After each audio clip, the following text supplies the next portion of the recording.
नमस्कार साथियों, स्वागत है आपका इंडिया न्यूज़ 16 में। मैं प्रदीप कौशिक। साथियों, जिस प्रकार से आपको लगातार खबरें किसानों के आंदोलन के बारे में और महेंद्रगढ़ जिले के जो मुख्यालय की खबरें हैं, आंदोलन चल रहे हैं, उसके बारे में मिल रही हैं, और इसी बीच हमारे साथ बने हुए हैं भावी जिला पार्षद वार्ड नंबर 5 से नांगल सिरोही के भाई प्रवीण राव। तो इनसे हम बातचीत करेंगे जो महेंद्रगढ़ में मुद्दे चले हुए उनको लेके। तो सर, स्वागत है आपका। धन्यवाद भाई। सर, जिस प्रकार से लोग आपको देख पा रहे हैं, आप उन्हें क्या गाइडलाइंस देने चाहेंगे? जिस प्रकार से आज जो महेंद्रगढ़ में आंदोलन ही कह सकते हैं, महेंद्रगढ़ के बारे में धरना प्रदर्शन है बार एसोसिएशन का, तो उसके बारे में आपका क्या नज़रिया है? मेरा नज़रिया ये है कि महेंद्रगढ़ जो हमारे बार एसोसिएशन के एडवोकेट साहब हैं, उन्होंने जो धरना दे रखा है, ये कोई उनका इंडिविजुअल मुद्दा नहीं है, ये पूरे महेंद्र डिस्ट्रिक्ट का मुद्दा है। और महेंद्रगढ़ के हर आदमी को आगे आना चाहिए इसके लिए, और उन्हें कोई पर्सनल काम करने के लिए उन्होंने वो धरना नहीं दे रखा। पर तो मेरी हर आदमी से, हर युवा से, हर बुजुर्ग साथी से यही अपील है कि वो आगे आए और इसमें अपना बढ़ कर भाग लें और अपना सहयोग दें। सर, अगर बात करें, जैसे मुख्यालय इसका नारनौल में है, नाम महेंद्रगढ़ है, तो ऐसा क्यों हुआ, अगर आपको पता हो तो? नहीं, क्यों का तो कारण यही है कि हमेशा ये राजनीतिक लोगों का शोषण हुआ है यहाँ पे। हमेशा जो हमारे जो पूर्व मंत्री थे, हालिया विधायक हैं, इन्होंने हमेशा ही महेंद्रगढ़ के साथ शोषण किया है, और इसको ना कभी इसने आगे ले जाने की सोची, और हमेशा इसको पिछड़ा ही समझा और पिछड़ा करके ही छोड़ दिया। मतलब यहाँ पे जो यहाँ के नेता, विधायक, एमएलए जो भी हैं यहाँ के, उन्होंने ऐसा नहीं होने दिया, आगे काम नहीं करवाया, जिसकी वजह से आज महेंद्रगढ़ जिला जो है वो पिछड़ा हुआ है जी। तो क्या कहना चाहेंगे उनके लिए आज आप? नहीं, हम तो क्या कहना चाहेंगे, तो उनको सोचना चाहिए कि भैया उन्हें आगे भी अगर राजनीति करनी है तो इसके बारे में थोड़ा संज्ञान ले, और जैसी सरकार में उनका हाथ है, या हालिया विधायक है, तो उनसे बातचीत करके एक बार इसके बारे में संज्ञान ले थोड़ा, और यहाँ करवाने का काम करे जिला मुख्यालय। इस प्रकार से कुछ समय पहले धरना दिया था बार एसोसिएशन ने, तब जो विधानसभा चुनाव थे, इसकी वजह से सरकार ने कहा था कि भाई इसके बाद आपकी जो बातें हैं वो मान ली जाएंगी, लेकिन ऐसा नहीं हुआ, उन्हें हार कर दोबारा से धरना देना पड़ा। तो क्या कुछ होगा अब? सरकार ने पिछली बार तो इन्हें लोभ लालच दे दिया, भैया करवा देंगे, सिर्फ सांत्वना दी, काम नहीं हुआ। तो अब की बार क्या लगता है, हो जाएगा? उस टाइम जब चुनाव थे तो रामविलास शर्मा जी मंत्री थे, हालिया चुनाव आने वाले थे, तो उस टाइम रामविलास शर्मा जी वहाँ पर गए। उन्होंने यहाँ पर बोला कि जिला मुख्यालय यहाँ आएगा, एसपी भी यहाँ पे बैठेगा, डीसी भी वीकली यहाँ आएगा। तो इन्होंने लॉलीपॉप दे दिया यहाँ के जो धरना प्रदर्शन कर रहे थे उन लोगों को, और कुछ नहीं हुआ, सिर्फ और सिर्फ ढकोसले दे के चले गए। सिर्फ उन्होंने वोट ले लिए, और जो आगे दूसरे नेता बने वो भी आजकल ऐसा ही कह रहे हैं कि भाई मेरा तो सरकार में इतना हाथ नहीं है, क्योंकि सेंटर में सरकार नहीं है अपनी। तो क्या चक्कर है कि महेंद्रगढ़ का विकास नहीं हो रहा? रोड की बात करें, शहर की बात करें, कोई भी ऐसी सुविधाएं मार्केट में नहीं है जिसके लिए कहा जा सके कि भाई ये सबसे पुराना जिला है। भाई ये तो देखो, जो पिछली सरकार थी, मैंने तो 2014 से 19 की थी, उस सरकार का मेन मुख्य कारण रहा है इसको महेंद्रगढ़ को पीछे करने में, क्योंकि उस टाइम उनकी सरकार भी थी, वो मंत्री भी थे, विधायक भी थे, सब कुछ थे, मुख्यमंत्री के बड़े दावेदार थे, कदावर नेता थे।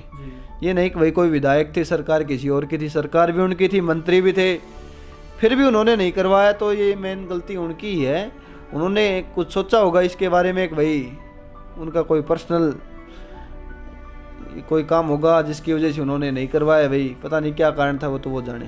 सर, बात करें किसानों की, आजकल आपको पता है आंदोलन चला हुआ किसानों का दिल्ली में, तो क्या कहना चाहें, किसानों की जो मांग है वो पूरी होनी चाहिए या नहीं होनी चाहिए? सर, किसान वहाँ पे इकट्ठा हो रखे हैं, सरकार उनकी बात नहीं सुन रही है। देखो, मैं आपको बताता हूँ किसानों के बारे में। किसान, हमारा देश है जो भारत देश है, वो कृषि प्रधान देश है। कृषि के बगैर हमारे देश में कुछ भी संभव नहीं है। अगर किसान कृषि नहीं करेगा तो क्या खाएंगे? तो सरकार को ये सोचना चाहिए कि किसान की सभी मांगों को पूरा करे और इनका साथ दें, और जो भी इनकी मांग है, सरकार ये कहती है भाई हम बिल्कुल सही हैं, एमएसपी हमने सही लागू किया, तो कोई भी आके उनको साफ तरीके से समझाए उनकी भाषा में, अब भाई ये इसका मतलब है, और ये आपके लिए फायदेमंद है, ना कि कोई नुकसान की बात है। पर कोई भी आके सरकार की तरफ से अगुवाई करके किसानों को समझाए और मामले को खत्म करने की कोशिश करे। कोई सरकार ने मान लो हमारे लिए अच्छा किया, लेकिन वो हमें अच्छा नहीं लग रहा, सरकार को हटा देना भी चाहिए। बिल्कुल हटा देना चाहिए। अगर ये भी हो सकता है कि भाई सरकार ने अच्छा किया और हमें वो समझ नहीं आ रही हो बात, हमारे गोलमोल हो रही हो बात, पर सरकार को उस में किसी को भेज के, कोई बिचौले को, तो उसको भेज के बात को क्लियर करनी चाहिए, या तो समझानी चाहिए या फिर उसको हटा देना चाहिए। आगे धीरे धीरे कभी समझा के कभी समझ में आ जाए तब उसको लागू करना चाहिए। बिल्कुल बिल्कुल। तो अभी क्या होना चाहिए? जिला मुख्यालय आएगा महेंद्रगढ़ में? देखो ये तो कुछ नहीं कह सकते, ये तो आगे की बात है। तो जिस प्रकार से मैंने वहाँ पे बातचीत की जहाँ पे धरना लोगों ने दे रखा है, लोग बैठे हैं, बार एसोसिएशन के लोग सारे बैठे हैं, उन्होंने कहा कि 45 साल से 2 ही नेता हमारे महेंद्रगढ़ को चला रहे हैं। तो उन्होंने ऐसा कुछ महेंद्रगढ़ में देखने लायक करवाया नहीं कि भाई ये काम ऐसा हो गया। सीएम सिटी के दावेदार थे पिछली बार हम, और एक मुख्यमंत्री के बराबर ही हम मान सकते हैं, हमारे यहाँ के लिए तो मुख्यमंत्री थे रामविलास जी। तो ऐसा कुछ भी नहीं हुआ। तो आगे इलेक्शन में 4 साल बाद इलेक्शन होगा तो कोई नया चेहरा आएगा। बिल्कुल, आगे आने वाले समय में अभी 4 साल बाकी हैं विधानसभा इलेक्शन के, तो देखो बहुत नए चेहरे आएंगे। तो लोगों को कहीं ना कहीं किसी दूसरे को मौका देना चाहिए। बिल्कुल, मैं तो यही चाहता हूँ कोई तीसरा अगर आदमी आएगा वो यहाँ काम करने की नीयत से काम करेगा और वो ये सोचेगा अगर तेरे को दोबारा यहाँ से चुनाव लड़ना है तो वो काम भी करेगा। और इन्होंने तो अपनी साठ गांठ कर रखी है, एक बार वो आता है, एक बार वो आता है, एक बार वो। इन्होंने कभी ना काम करवाया ना ये करने की कोई सोच रखते हैं। मतलब पूरे एरिया का हाल बेहाल है। कोई सतनाली का व्यक्ति है तो उसे काम करवाएं तो उसे नारनौल जाना पड़ेगा, क्योंकि मुख्यालय वहीं है और नारनौल सतनाली से करीब 60 किलोमीटर पड़ता है।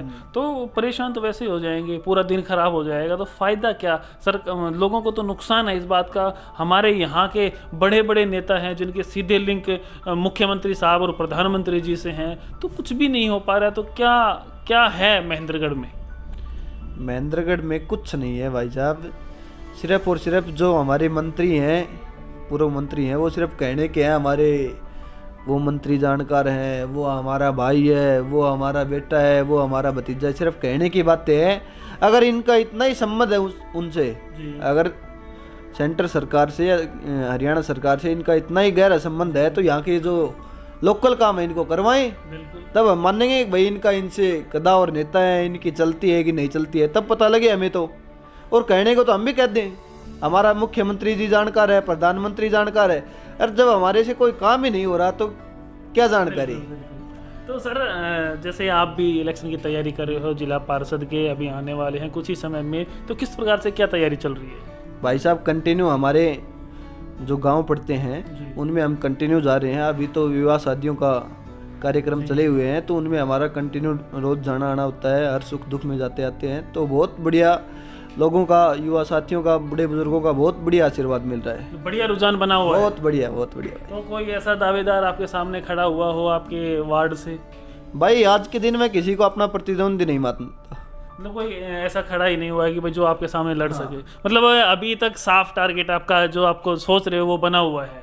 हाँ, उम्मीदवार तो काफ़ी आएंगे, पर मैं किसी को अपना वो नहीं मानता कि भाई इससे मेरी टक्कर होगी या इससे ये मेरा प्रतिद्वंदी रहेगा, क्योंकि हम अपनी मेहनत कर रहे हैं, पिछले 2-3 सालों से कंटिन्यू कर रहे हैं, तो हम तो यही जानते हैं कि हमारी मेहनत सफल होगी। बिल्कुल। जिस प्रकार से वार्ड नंबर 5 के भावी उम्मीदवार प्रवीण राव नांगल सिरोही से हमारे साथ बने हुए थे, उन्होंने जो किसानों का आंदोलन और महेंद्रगढ़ जिले का जो मुख्यालय है उसको लेकर जो बार एसोसिएशन ने धरना दे रखा है उसकी बातचीत हमने की। उन्होंने अपने विचार रखे। आपको विचार कैसे लगे? आपके हिसाब से क्या करना चाहिए? और भाई की जो चुनाव की तैयारियां चल रही हैं उनमें आप कितने भागीदार हैं? आपको इनके विचार कितने पसंद आते हैं? जरूर जरूर कमेंट बॉक्स में कमेंट करके बताएं, ताकि आने वाले समय में ये आपके पास पहुंच सके। और जो कमेंट आप बताएंगे भाई ऐसा होना चाहिए वो हम कर सके। आगे की खबरों के लिए देखते रहिए इंडिया न्यूज़ 16। धन्यवाद साथियों।